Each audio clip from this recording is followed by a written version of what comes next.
नमस्कार दोस्तों, मैं आपका दोस्त सुमेर मैथ रीजनिंग एजुकेशन पर आपका हार्दिक स्वागत करता हूं। प्यारे दोस्तों, आज फिर मैं आपके लिए क्लास लेकर आया हूं दोस्तों, संविधान का पार्ट नंबर 5। दोस्तों, क्या मैं संविधान का पार्ट नंबर 5 लेकर आपके सामने हाजिर हुआ हूं दोस्तों।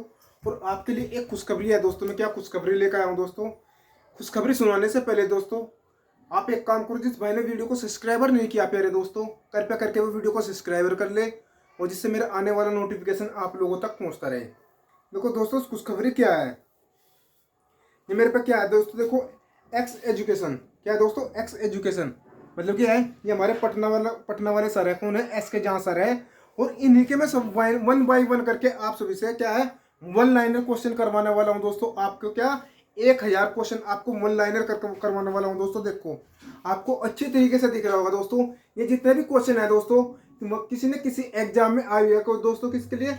ये रेलवे एग्जाम में। ठीक मेरे भाई, किस में आए हुए हैं? ये रेलवे एग्जाम के अंतर्गत आए हुए हैं दोस्तों। ठीक है, और आप मेरे से कमेंट बॉक्स में बताना कि सर मैं ये क्लास आपकी कब से चालू करूँ दोस्तों। ठीक है, और बढ़ते हैं दोस्तों अपनी क्लास की तरफ।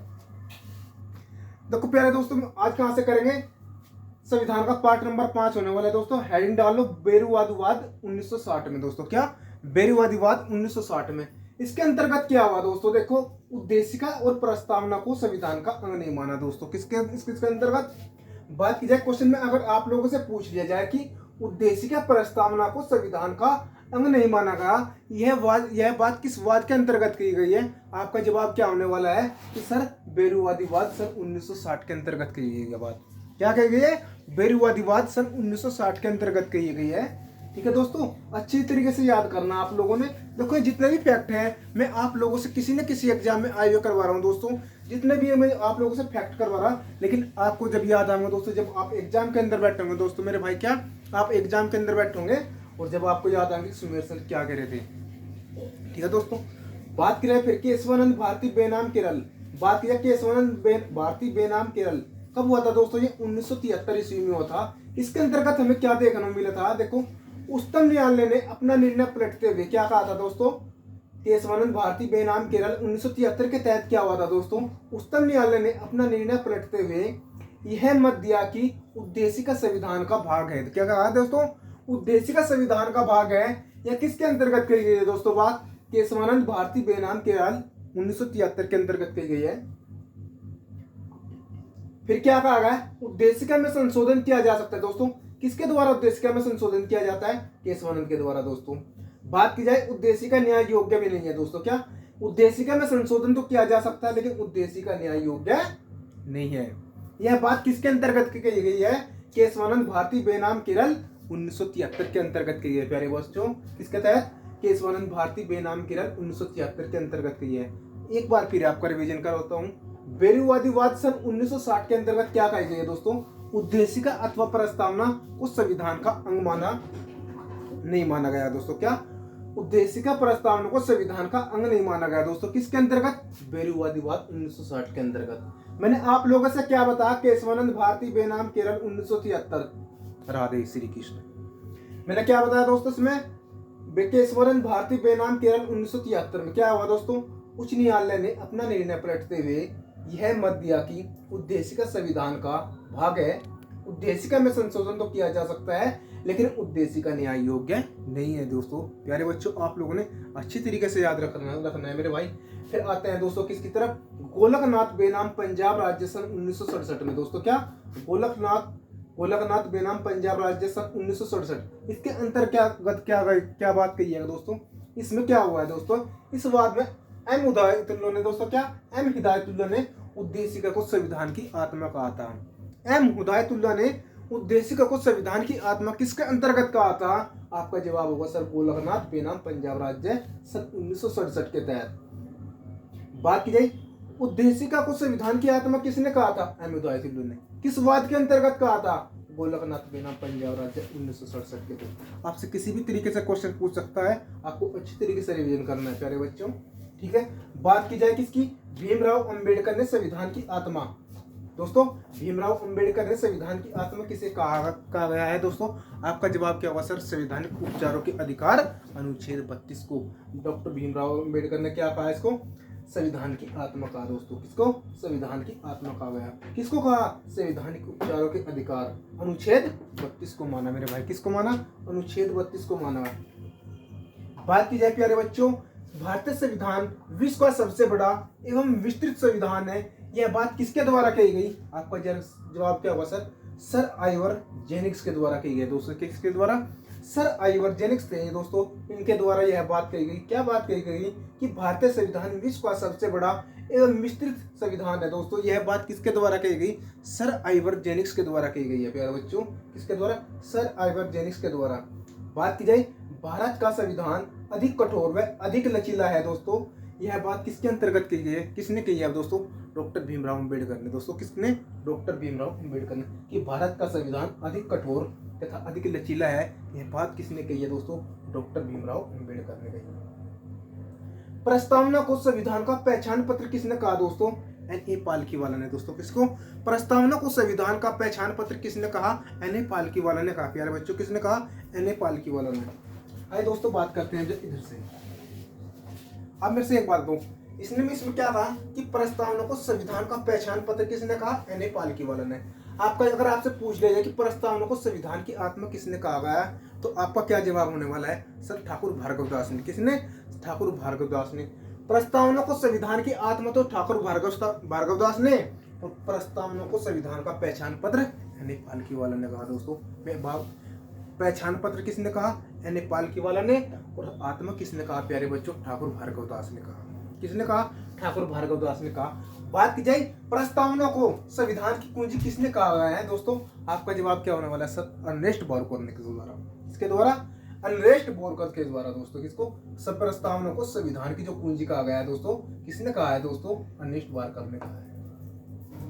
बात की जाए प्यारे बच्चों, प्रस्तावना को राजनीतिक कुंडली किसने कहा था? आपका जवाब क्या होगा सर? के.एम. मुंशी के द्वारा कहा गया था। प्रस्तावना को संविधान की कुंजी किसने कहा था? के.एम. मुंशी के द्वारा कहा गया था प्यारे बच्चों। किसके द्वारा? प्रस्तावना को राजनीतिक कुंडली किसने कहा था प्यारे बच्चों? आपका जवाब क्या होगा सर? के.एम. मुंशी ने। बात की जाए, कुंजी किसने कहा था? कुंडली तो कहा था के.एम. मुंशी ने, और कुंजी कहा था प्यारे बच्चों अर्नेस्ट बोरकर ने। और सभी प्रस्तावना को संविधान की आत्मा ठाकुर भार्गवदास ने कहा था प्यारे बच्चों। और प्रस्तावना को संविधान का पहचान पत्र किसने कहा था? एन.ए. पालकीवाला ने कहा था। बात की जाए, अगर प्रस्तावना की बात की जाए दोस्तों, प्रस्तावना में न्याय कितने प्रकार के होते हैं? प्रस्तावना में न्याय कितने प्रकार के होते हैं दोस्तों? एग्जाम में कई बार पूछा गया कि प्रस्तावना में न्याय कितने प्रकार के होते हैं दोस्तों। आपका जवाब क्या होगा सर? 3 प्रकार के न्याय होते हैं दोस्तों। कौन से? सामाजिक, राजनीतिक और आर्थिक दोस्तों। ये क्या है? ये न्याय है दोस्तों। क्या? प्रस्तावना के न्याय है दोस्तों। कौन से? सामाजिक, राजनीतिक और आर्थिक। आप लोगों ने अच्छी तरीके से याद करना है दोस्तों। मैंने यहाँ पे एक फैक्ट लिखवा रखा कि प्रस्तावना में न्याय जो होता है कितने प्रकार के होते हैं दोस्तों? 3 प्रकार के होते हैं, सामाजिक, राजनीतिक और आर्थिक। आप लोगों से पूछ लिया जाएगा कौन सा प्रस्तावना का भाग नहीं है दोस्तों। आप लोगों से पूछ लिया जाएगा कौन सा प्रस्तावना का भाग नहीं है, आपसे ऑप्शन दे दिया जाएगा कि सामाजिक, राजनीतिक, आर्थिक, और इसके अंतर्गत आपसे और एक्स्ट्रा एक और ऑप्शन दे दिया जाएगा जो गलत होगा दोस्तों। बात की जाए, मैंने प्रस्तावना में न्याय की तो बात कर ली जाए, और समतलता की बात की जाए मेरे बच्चों, प्रस्तावना में समतलता कितने प्रकार की है? आपका जवाब क्या होगा सर? 5 प्रकार की समतलता है। कितने प्रकार की समतलता है? 5 प्रकार की। किसकी दोस्तों? विचारों की। नंबर 1 की बात करें किसकी? विचारों की समतलता। दूसरी बात करें अभिव्यक्ति की समतलता, और तीसरी की बात करें दोस्तों विश्वास की समतलता, और चौथी बात करें धर्म की समतलता, और 5वीं है दोस्तों किसकी? उपासना की समतलता। किसकी है दोस्तों? 5वीं उपासना की समतलता है प्यारे बच्चों। किसकी है? उपासना की समतलता। बात की जाए समानता कितने प्रकार की है? आप लोगों ने बताया न्याय तो 3 प्रकार के, सामाजिक, आर्थिक और राजनीतिक।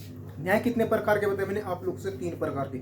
उनसे सामाजिक, राजनीतिक, आर्थिक। और बात की जाए प्यारे बच्चों समतलता कितने प्रकार की है? आप लोगों से बताया मैंने विचारों की समतलता, अभिव्यक्ति की समतलता, धर्म की समतलता और अवसर की किसकी दोस्तों?